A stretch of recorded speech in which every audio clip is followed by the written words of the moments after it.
Hello everyone. To extend C drive in Windows 11, follow these steps carefully. First, in the Windows search bar, type Disk Management and open Create and Format Hard Disk Partitions. In the Disk Management window, look at the column where you see the C drive. You must have another partition next to it, like this one labeled G. Right-click on that partition, in this case Disk G, and click on Shrink Volume. Now we need to do some simple math. For example, if we want to add 20 gigabytes to our C drive, we calculate as follows.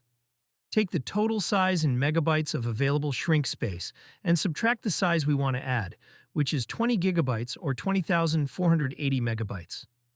As you're seeing here, we type the result in amount of space to shrink in megabytes. Click Shrink and wait for the process to complete.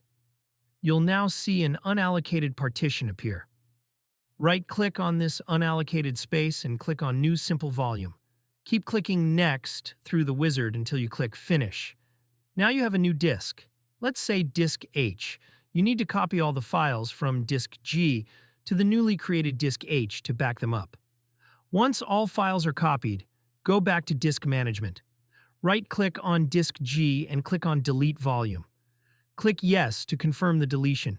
Now the space from Disk G becomes unallocated and is right next to the C drive. Right-click on Disk C and then click Extend Volume. Keep clicking Next through the wizard until you click Finish. And that's it. We have successfully added 20 gigabytes to our C drive. Thanks for watching and see you in the next video.